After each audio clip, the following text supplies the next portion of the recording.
I just want to go home. I just want to be home. What do you do if you're security crying behind the car? I just want my blanket. I just want your blanket. You gotta get out of here.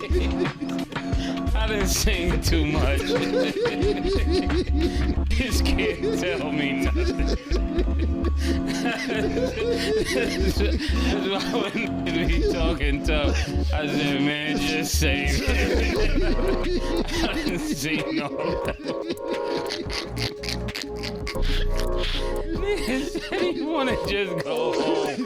Oh, and this blanket. He's like, what are you there for security? Never gonna be in this position. I just want to go home and I just want to be under my blanket. Oh, we gotta get out of here. God, you get me out of here. I'm never fooling with these. In a jaw-dropping podcast moment, Mase and Cameron couldn't hold back their laughter as they shamelessly mocked Gene Deal. The man who was supposed to protect Biggie tonight, he was gunned down. Their jokes? Brutal. They ridiculed how Gene, Diddy's personal bodyguard, never even pulled his weapon. Not one shot fired while Biggie took his last breath.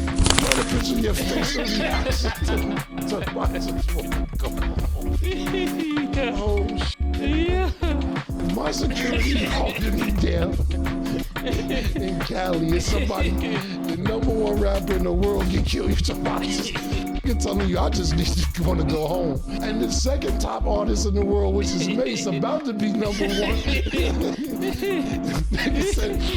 That's what I'm saying. I wonder his face because I'm like, if y'all let me do that to Big, I'll stand it. Naturally, the internet exploded, and Gene Deal wasn't letting that slide. He fired back at Mase with a savage warning. If you've got something to say, be a man and grow some balls. Just like that, the tension reached a boiling point. You gonna say something, be man and motherfucking nothing. The name is the name. When I tell a motherfucking story, Red, I tell it with the names. These ain't got to worry about none of this, y'all. Because it can happen to anybody. If they can get motherfucking Martin Luther King, if they can get the President Kennedy, they can get to anybody. If he could tell a motherfucker the truth, then they call me a lie. Everybody trying to go viral. Everybody trying to go viral. Everybody trying to go viral out here. Trying to shift the spotlight, Gene didn't just defend himself. He threw shade back. He reminded everyone that Mase was nowhere to be seen that night. Why? Because, according to Gene, he already knew something dangerous was about to go down and hid. Laugh and lie about the situation. Let's get into it, bro. I want to get into this. Prior to the Peterson Museum, Mase and Stevie J went to a celebrity basketball game. They let the dudes, I don't know if it was the dudes from the Dog Pound, it was the dudes that was Crips.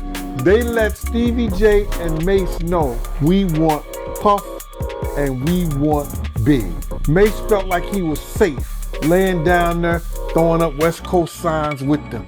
Mase came back from that game. He let me know and he let Puff know. He never mentioned a damn thing to Big. As his label mate, as a fellow New Yorker, he had an obligation to tell Big, and he know I came and got him.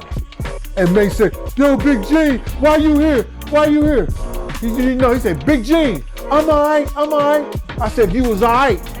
Things got even more intense when Gene Deal exposed a private phone call between him and Mase. In the call, Mase grilled him. Why didn't you fire back when Biggie was shot? Gene's response? Why weren't you even there? The room goes silent. Say something, Mase. Tell us why you didn't go. Mase, why you didn't go to the party? Mase, why you didn't go to the party? Why you didn't go? Brandy told you, you told me that Brandy told you, let's go to the party. Why you didn't go to the party? I didn't go to the party because all y'all seem like snakes. And I'm not gonna So Mase, who told you? Mase, didn't I tell you? Listen here, Mase. Did I tell? Let's keep it 100. When you was riding around, Let me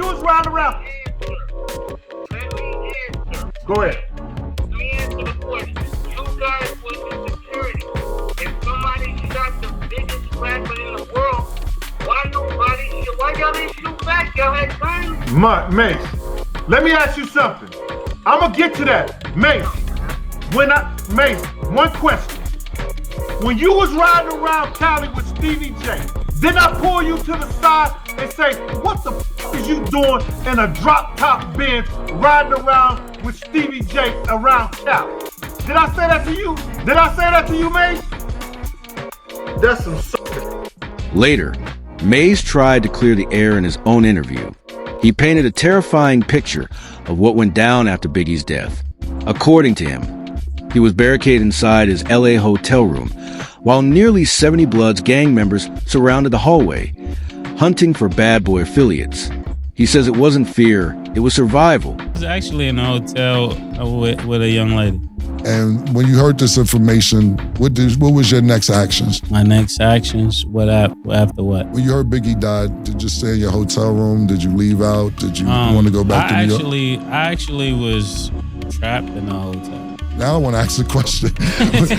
What do you mean trapped? It was about probably like 70 or so Bloods in the hallway. I couldn't even leave my room. How'd you get out? One of the guys. Why would it be 70 Bloods in your hallway after Biggie Smalls died? Actually, after Big got killed, they was probably looking for more bad boy artists. And I couldn't even leave the room to Gene Deal, the officer had to come get me. But Gene Deal wasn't done. He came with a theory, a bombshell. He claims that Mase and Stevie J's reckless behavior that night might have sparked the entire chain of chaos. In Gene's words, they stirred the hornet's nest, and Biggie paid the price. That theory just cracked the mystery wide open again. But you got people like Mase, Stevie J, they running around with drop top Benzes and shit like that. You understand? People moving and they being seen. But you gotta understand, they was young kids. They young, dumb, full of cum. And go back to that old Southern saying, they don't believe fat meat's greasy, brother. You understand what I'm saying? If you know what I mean? They don't think this can happen. You know, you got cats out here that's gonna tear your head down to the white meat. And if you rolling like that, you'll find out. So even if they can't get you that night, they'll go back to the block. Yo, man, I was trying to get them out there rolling like they don't give a f. They was agitating those cats out there. Do you understand what I'm saying? They was agitating those cats out there. And then with the fact that Pac dead, Jake dead, all this other bullshit is going down, come on, man. It was reckless. It was that I don't give a f attitude. And it came out, bro. Do you understand that? They showed they ass. So who did Cali do? What did Cali do? They took the biggest thing that was back in New York, the Notorious Big. Big paid for all that shit that them was doing, going to the party. This back and forth isn't just messy, it's historic. The people who were there that night are now turning on each other. What really happened? Who knew what? And why didn't Gene Deal act when he had the chance? He later responded to Maze's accusations with stone cold energy. No regret, no emotion. Just cold facts, or so he says. Conversation and make it seem like, so Gene, why you didn't shoot? Listen to me. It wasn't because Big wasn't my principal. He knew the fact that we had blew the light and we was halfway down the block, crossed the light, and then when the first shot went off, our driver took straight off. I'm screaming at our driver because he was told that somebody was pointing a gun at Big and them. He should have just threw the car in reverse. He knew the whole story, my man, because me and him had a conversation on the phone. He the one told me, well, I was in the room with Brandy and Brandy was trying to get me out the room to come to the party. So I felt that was kind of weird. So she said Brandy was calling me trying to get me out the room to come to the party. Well, if you was in the room with Brandy, how's she calling you to try to get you out the room to come to the party? You know what I'm saying? This was going through my mind. But Mase knew the whole situation. Mase knew that it's no way possible that I was able, being sideways in the car, because Puff, when I got in the car, Puff had put his seat back. Now I'm sideways in the car like this, and I'm cussing him out like, yo, man, what the f is you doing? Why you got your seat back like this? We hear the shot, bow. Puff put his head down. I go to open the door. Kitty flies, going straight. So he knew the whole story. What I supposed to do? Put my gun out the window and just start shooting like this? When the car had already turned the corner, it came out of parking space. So he knew the story, bruh. He was trying to just divert the attention of why security. So ask security, ask big security, ask Paul, ask the LAPD. The LAPD officer that was right there, they was right behind. Paul was outside the car. Why didn't they shoot? Why when we turn back around and come down the street, that they way down the block, they coming back when we get back to the car. When we get back to the car, nobody's in Big's car. But Big, Mase knew this. Me and Mase had this conversation. Him and Tone is like this. He knew me and Tone jumped in the car and chased after the guy. We couldn't catch him. He wanted to divert the attention from himself because why didn't you tell Big that these dudes was trying to get at you, bruh? You had that conversation with with Puff, but you ain't had that conversation with Big. Big was your label mate. So people come on to him, why you ain't shoot?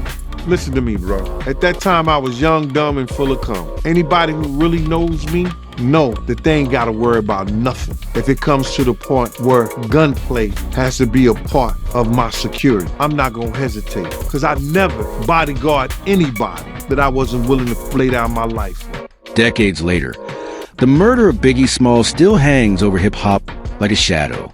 Questions remain unanswered. Loyalty is in question. And with every new leak, the story shifts. The more people talk, the murkier it gets. But one thing is clear, this wasn't just a tragic loss. It was a betrayal, and it's still unraveling.